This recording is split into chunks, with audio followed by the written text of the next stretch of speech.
when I went to do my goalkeeping license with it was at the time it was the NSCAA, now United Soccer Coaches. I was with Shellis Hyman, who he was MLS Coach of the Year. He coached FC Dallas, just really, really great namesake in US soccer. And he had this discussion kind of at the table, and he said if there was like a goalkeeping textbook, Casey Keller did everything by the textbook, like word for word. That was him. But Tim Howard, because of his athleticism, could do the unexpected, the improvised save.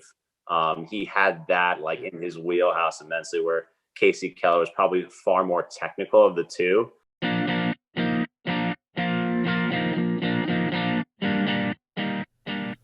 Welcome. I'm Brady Larkin, and this is Footy with Friends. Every week, I invite a guest on to discuss their area of expertise in the soccer world. I'm seeking to connect with innovative thinkers, leaders, and game changers at all levels of the sport. Footy, soccer, football, no matter what you call it, it's a game that brings people together. I hope these conversations play a role in helping to broaden our perspective and build appreciation for those that are putting in the work to grow the beautiful game. And speaking of game changers, in today's episode, I really wanted to unpack a specific position in our sport, one in which players literally have the ability to change a game in the power of their hands. Today, we're talking about goalkeepers. We welcome today Coach Mike Tringali. Mike is my friend, my colleague, and fellow assistant coach here at the University of Rochester. In his first year with the men's soccer program at the U of R, Mike is already doing some really impactful work to refine our goalkeepers' technique, skill, and ability to make impact plays on a daily basis.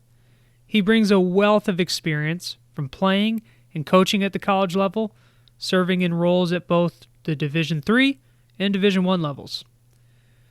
Recorded on a day when we had off from training, we connected for a chat about what makes a successful goalkeeper. We weigh in on who's the best American keeper. We compare some of the top players in world soccer today, and much more. If you're interested in hearing some bonus banter with Mike and me, as well as some of my other guests, then head over to my blog, footyfriendsteam.com. We can talk soccer all day if we had to.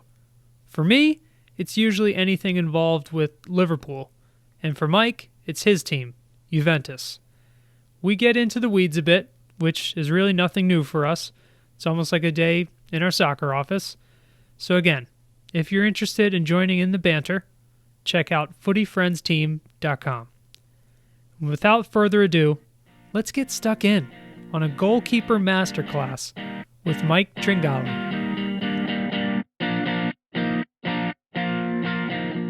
If we want to jump into it, I want to talk goalkeepers. You're obviously the expert here. And goalkeepers, they require a different skill set than field players, which is pretty obvious. What might not be obvious is what makes a great goalkeeper. What qualities might you be looking for that the casual soccer fan might not see or just might not be aware of when they're watching a game on the weekend? Yeah, that's a phenomenal starting point, Coach. I would say, with the proliferation of social media, and everything that encompasses the internet, you see things like, goalkeepers picking the ball out of the top end corner, making that brilliant save. We're getting to a point where it's become more about aesthetics than functionality. Okay. I would say, just if you're walking up to a field and you're seeing something right off the bat, how connected is that player with the rest of his team and with the game, even when the play may not even be by him? So much of, a full 90 minutes, the goalkeeper is not involved. And when they are involved, it's not necessarily them even making a save. It may be something to do with organization or just sheer influence. And so the questions I'm asking myself probably in that moment is the goalkeeper being influential? And if so, are they transmitting more positivity and understanding and encouragement, or are they transmitting, anxiety and fear and, a little bit of hesitation? So I think those are huge, because I think even looking towards, the greats from the past and the greats in the game now, as good as they are both in and out of possession and making saves and relieving pressure and everything that comes with that, they're great leaders. So I think that's kind of something that we get away from at times. It's easy to make a brilliant save sometimes, but how can you stay in a match and stay involved with your team even when things aren't going right? So that level of resilience, I think, is something really important to identify and to develop as well. Yeah, as far as identifying it, I mean, it's probably tricky for a fan watching on TV because the camera pans away from the goalkeeper, right? But if you're a coach or someone watching on the sideline at a soccer game, a lot of the things you were just talking about were things apart from the save, the action. So, like the leadership and resiliency, is that coming out through communication or body language, even? Oh, absolutely. I think both of those, me even working in tandem, are big telltale signs of level of engagement and level of influence. Of course, if if a goalkeeper is barking orders the entire time just to be heard, I think sometimes it falls on deaf ears. So I think Right, picking the right right. moments and even it's kind of the same with coaching. I think if you and I are in the session and we're constantly yelling from the sideline, not in the flows of the game, I think, They're going to tune us out. They're going to tune us out. yeah, 100%. I think that's kind of similar with the goalkeeping position as well. Almost sometimes it's the things that you don't say that might be even the most important. But yeah, I think that's such a great point.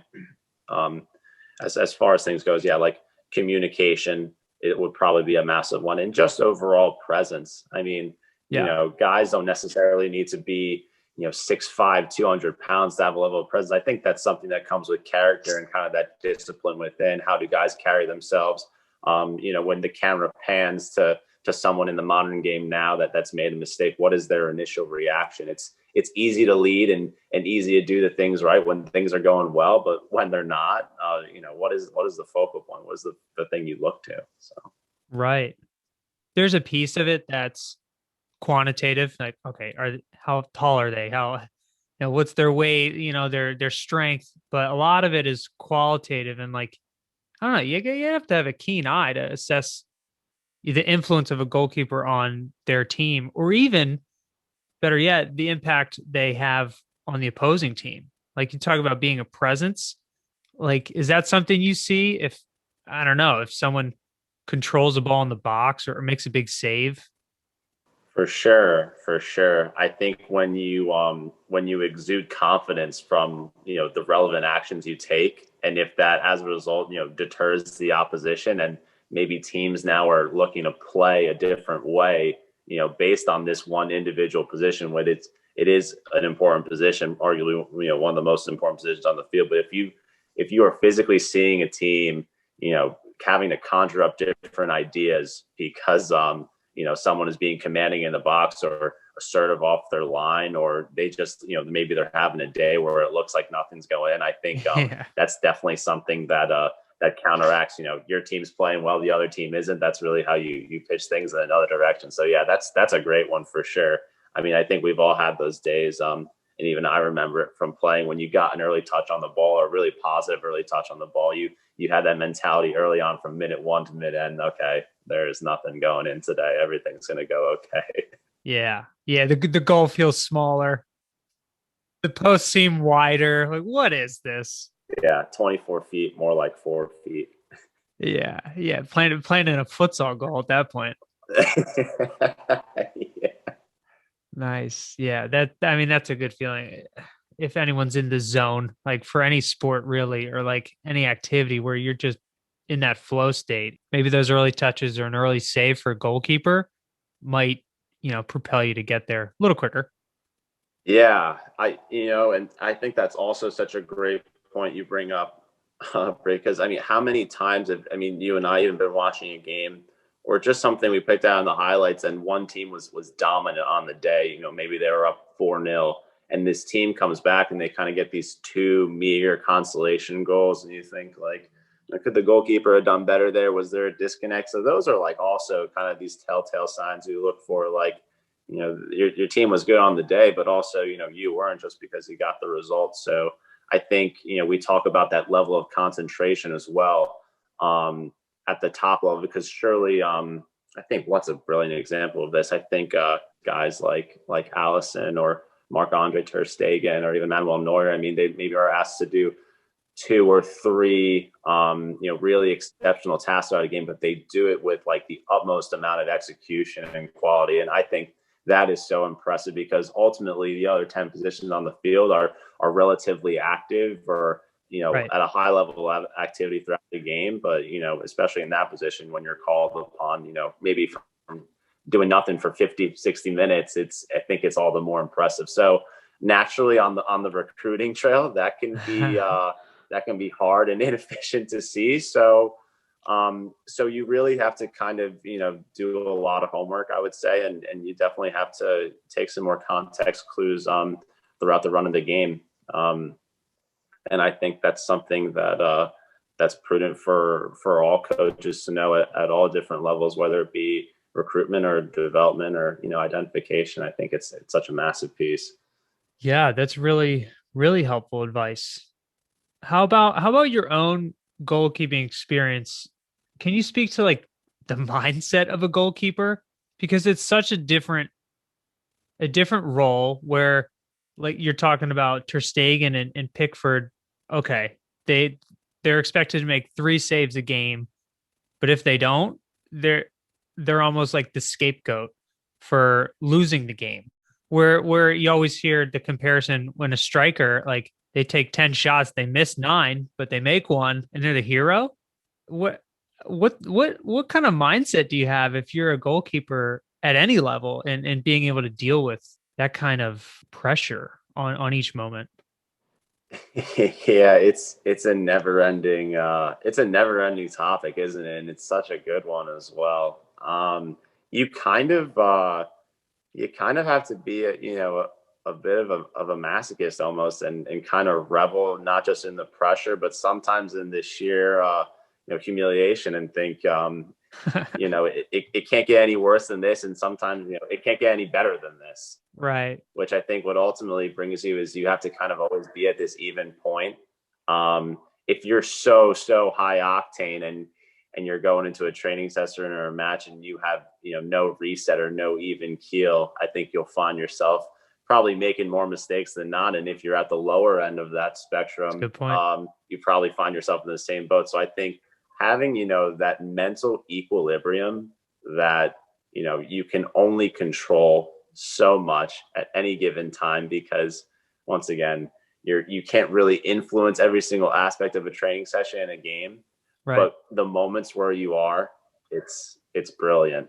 I mean, one of the things as well that I always find so interesting, and it's always so talked about, is especially in the sake of the college game, the fifth, sixth best midfielder, they'll find minutes, they'll find their groove throughout a fall season, whatever the scenario might be. But the second best goalkeeper, even the third one, they're relegated to the bench for that. I was super appreciative throughout, playing at the youth level and then playing at college, to have the experience of being both a number one and a number two. Not saying in the moment I particularly enjoy being two, but Oh I yeah, in think, hindsight, sure. yeah, ultimate hindsight moment. I'm definitely more appreciative of that experience now, Right. because I think I can transmit that experience to some of our guys, and also, you have a deeper understanding for what's going on through the mindset. I mean, one of the things I kind of like to reiterate now to some of our guys is you're one play away. So whether you right now technically on the depth chart are the reserve goalkeeper, you're not going to be involved. Hmm. All it takes is for something to happen in an instance for you to be called upon. So you have to have the mentality at all times that you're ready to go. No questions asked.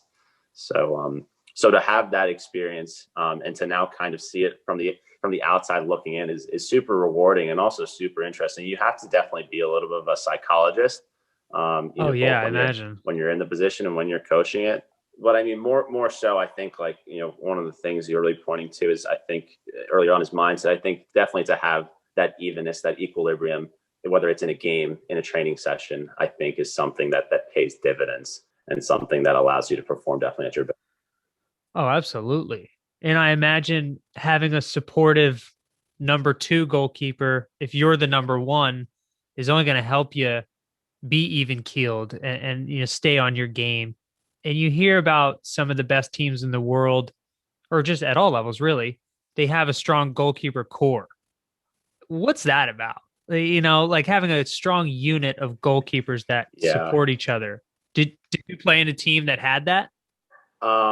You know what? So when I was in college, my sophomore and junior year, it was me and a guy, also Jersey guy, Yes, named represent. Ryan Callanan. And there were even games through the year where maybe I was the one and he was the two, or maybe there were longer stretches of both our careers where someone had more of a sustained period on the bench, but we were the best of friends off the field, and we were fierce competitors on it, but we always had the best intentions for each other, and we always wanted to make sure we were both getting the most out we possibly could. So if I was someone that was completely botching a service, I fell for Rye, and if he was doing the same thing, he fell for me. So we held each other to really high standards, but we always made sure if we had to make sure we were pushing each other, because that's what was best for us and best for the team. Yeah. So something that was incredibly important. And I think it's interesting to look at it now, because some guys look at the team, like other guys within your own team are like, well, you guys are competing with each other. Shouldn't there kind of be a little bit more bite, a little Right, bit more right. like to this relationship? But you're just like, in that moment, depending on the person, you hope you get on with everyone. But you're like, no, I mean, this is what's important to us. And it made everything such a much better experience within the team as well. So, but yeah, man, I mean, there's some of those goalkeeping core relationships that you see through the years. One that comes to mind is even your boy, Pepe Reina. Oh, love Pepe. His Spain career, man. I mean, I know he was Iker Casillas' number two for however long it was, but he Forever. relished that role. I mean, he was a fierce trainer. He was his biggest fan. Throughout the highs and lows of that World Cup winning span, and it's always great to see that guys even at the professional level can have like wonderful relationships like that, even within the same position. Yeah, that's big time for guys at the highest level to model that. And it's probably something I mean, teams across the country, across college sports are even doing. So maybe, speaking to your role now, like you're the one working with our goalkeepers most often. Is this something you're conscious of working to improve? I know we have good relationships among our keepers, but are you intentional about, let's support each other. Let's become a unit. Yeah, of course, of course. There's definitely days where you plan something out where you want it to be more competition based between each individual. But then I think there's certainly days, more specifically, and maybe it's the day after a match, or probably one of the more relaxed days where you're like, let's focus on the improvement of this relationship between all of us. So whether it's all of us being involved in a fun activation together, or something we're Yeah. doing at the end that involves all of us, putting in the right output. I think it's great. I mean, soccer, tennis never hurt anyone. A little bit of hand tennis or hand. So I mean, those are fantastic things. But yeah, it's definitely something I feel like we have to keep a pulse on, just as importantly as we do, with the rest of our guys by Absolutely. position. And I think we do a great job of keeping a pulse on it. But yeah, I mean, especially in a position where only one guy plays as well, I think it's so critical at every moment to be vigilant of. Yeah. It takes strong like interpersonal skills and like emotional intelligence to be able to realize one, the pulse of the team, and if it's not quite where we want it to be, how do we steer it back towards let's be positive, encouraging. You could be self-critical, but like support your teammate. At the end of the day, your teammates. Yeah, yeah. I can't really. I know we've watched the game quite a bit, like throughout the years. I'm trying to remember, like off the top of my head, like if there's an antithesis to the Pepe Reina Iker Casillas like love story. If there's like another one where it was two keepers that definitely dig it. I can't think of one off the top of my head. Well, the one, and maybe this is me jumping to conclusions, but remember Kepa with Chelsea, and Sarri was trying to sub him off because whoever was on the bench was Oh the man. PK specialist, and he refused. He refused to leave the field. I don't know how the penalty turned out, but he like that's absurd. Yeah.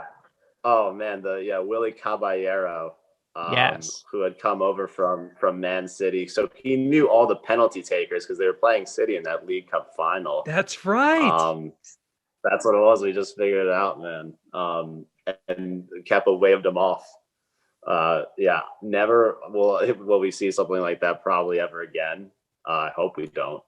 But that was insane to say the least. The only other one that I can probably point to that is maybe more media driven, but there's definitely something there as like the whole Marc-Andre Ter Stegen, Manuel Neuer, and the German national team. One's probably emerged and does really well for his club consistently, and one, kind of is balanced more on his reputation more so than maybe some of his performances. So I think that's probably the biggest talking point, but there's nothing else I could really think of like popping up the media, like two goalkeepers in the same team not getting on. Just seems like something that would be incredibly rare. It does. It does seem rare. Okay, folks, I want to take a moment to share with you my new blog, footyfriendsteam.com.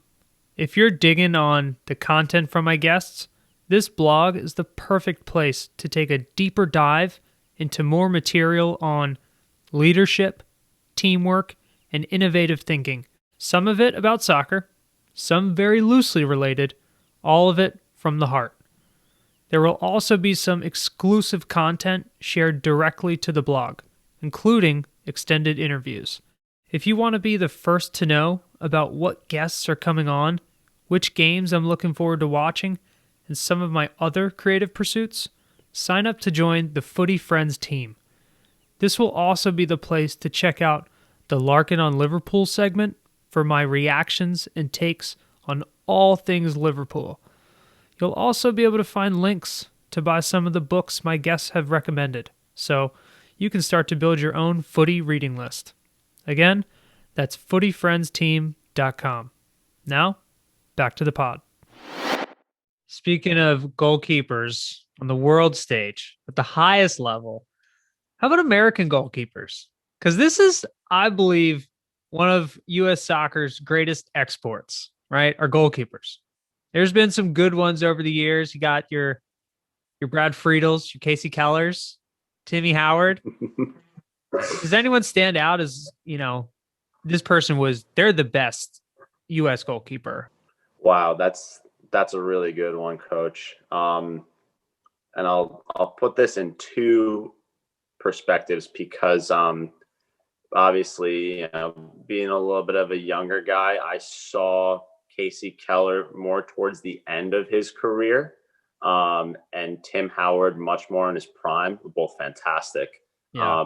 When I went to do my goalkeeping license with it was at the time it was the NSCAA, now United Soccer Coaches. I was with Shellis Hyndman, who he was MLS Coach of the Year. He coached FC Dallas. Just really, really great namesake in U.S. soccer. And he had this discussion kind of at the table, and he said, if there was like a goalkeeping textbook, Casey Keller did everything by the textbook, like word for word. That was him. But Tim Howard, interesting, because of his athleticism, could do the unexpected, the improvised save.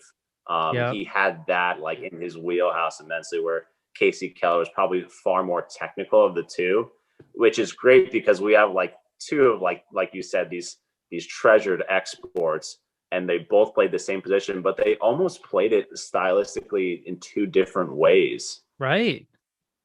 Yeah, so I think that was like like one of the greatest ways I've ever heard two players in the same position be compared and contrasted.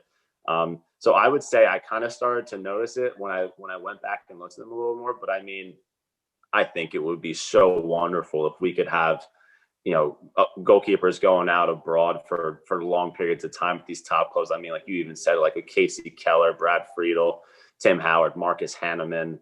Well, now you got Zach Steffen at Man City. Yeah, and Zach Steffen. I mean, the story there. I mean, he had that brilliant year at College Park, and a few years on, he's playing in a Pep Guardiola team.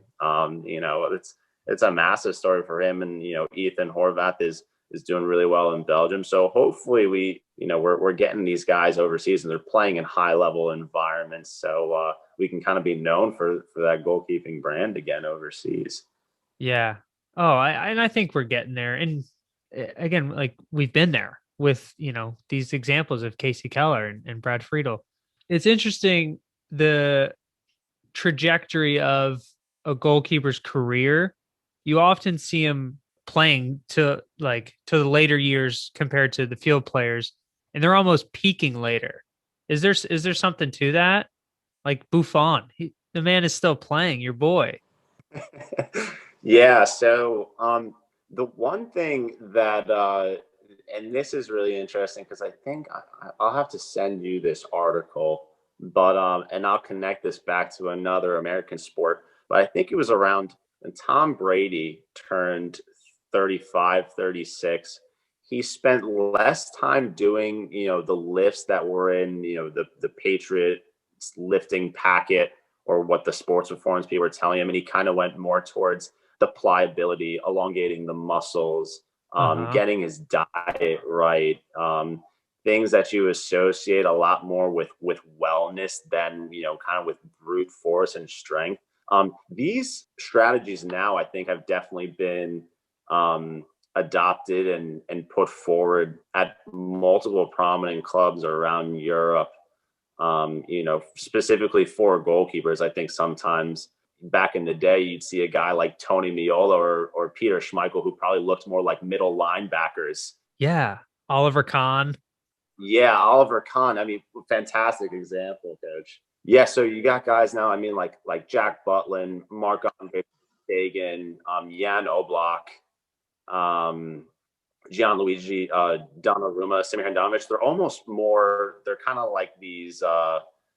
They're slim, pliable. They look probably more like basketball players than they do like kind of like brute strength, exhibiting a lot of power. Like they're meant to transfer and balance their forces and their strength in a different way. Yes. So I think like the emergence of things like plyometric and really looking after the entire body and not just going on about how the absolute strength of a player, I think is definitely a telltale sign of some of these guys having elongated careers. But I think also as well, I mean, the position is less physically demanding throughout the span of 90 minutes than a field player.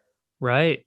I mean, naturally, those blows that you take to the ground, I think definitely compound at some point, but definitely over a longer span of time than, a midfielder or a center back or a center forward.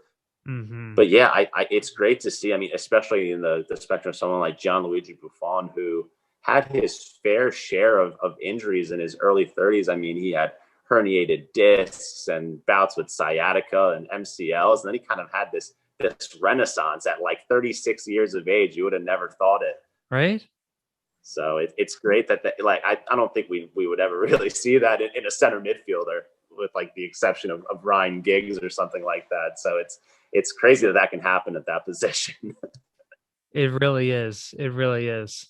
It's fun to watch. These guys are putting on master classes in their position, like Buffon, still making incredible saves, but the guy's like he's to the point where he makes it look so easy.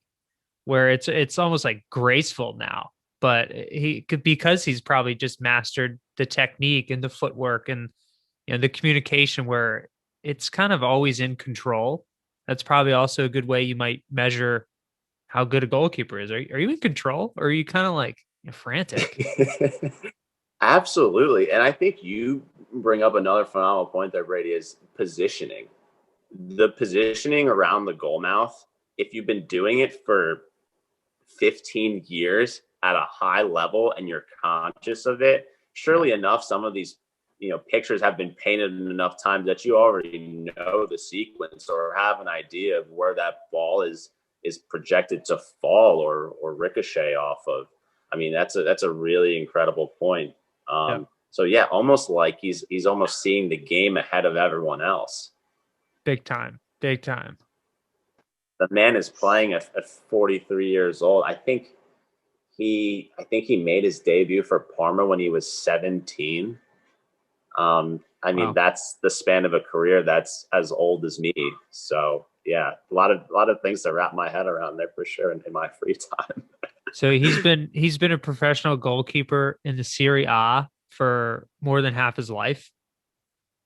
Yeah, so I mean, just to put it as bluntly as possible, one of the new acquisitions to Juventus this last summer was Federico Chiesa, young, prominent Italian winger.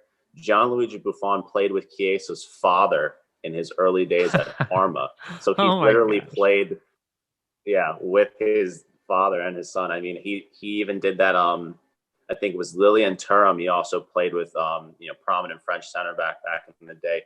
He played against his son last year or the year Oh my prior at gosh. PSG. So now he's going up and competing against his old teammates and his kids. It's like at what point at what point is enough enough? But I mean, it's incredible. It's an incredible story. Wow. Wow. Let's take a quick break to talk about bookshop.org. For my fellow bookworms out there, this is something that needs to be on your radar.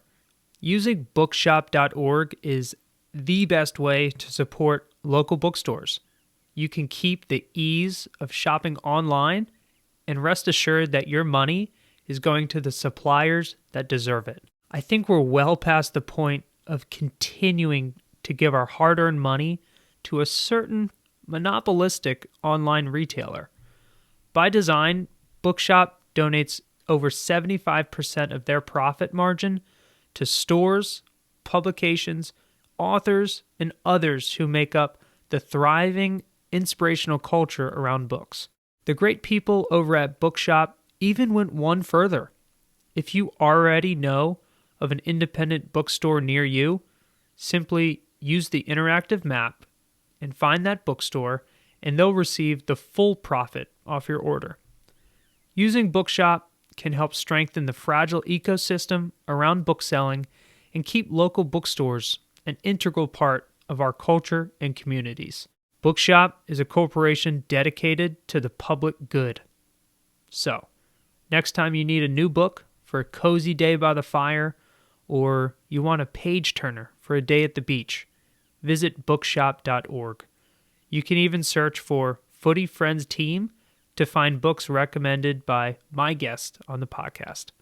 Happy reading. Wanted to ask you one more thing. What are you reading now? Anything I should be reading? Any book recommendations? Could be about soccer, it could be about anything. So I got two recommendations.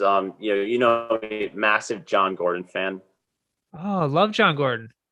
Energy Bus. Yes, Energy Bus is one of my favorites, but one I'll even put up here on the screen, The Hard Hat. Ah, okay. So 21 ways to be a great teammate, which I think is so essential now, in this world that, a higher need for collaboration and responsibility and service to others. It's a short read, but it's a great read, and it's based on a true story. So something I'll even have to swap with you one day in the office. Yes, let's And go. then The Keeper.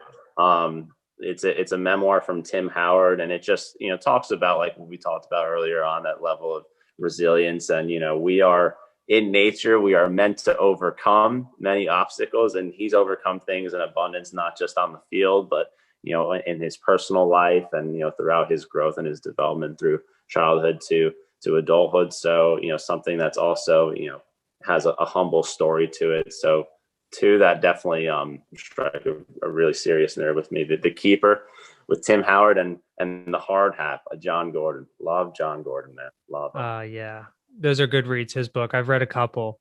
I'll definitely check out the both Tim Howard's book and the Hard Hat. Those will be on my reading list. Absolutely. But how could you not love the Energy Bus? I mean, oh my goodness, I could read that book any day of the week. Yeah, kick off the vampires, the energy vampires. Get out of here. Away with you. Away with you. Yeah, that was good. Great metaphors. Oh man, yeah. Good stuff. You crushed it. Dude, thanks so much for having me on. I feel like I'm in this club of awesomeness that no one can ever take this away from me now. Thanks for coming on, man. Always good to talk shop with you. All right, man. I'll see you tomorrow. Big love. Peace.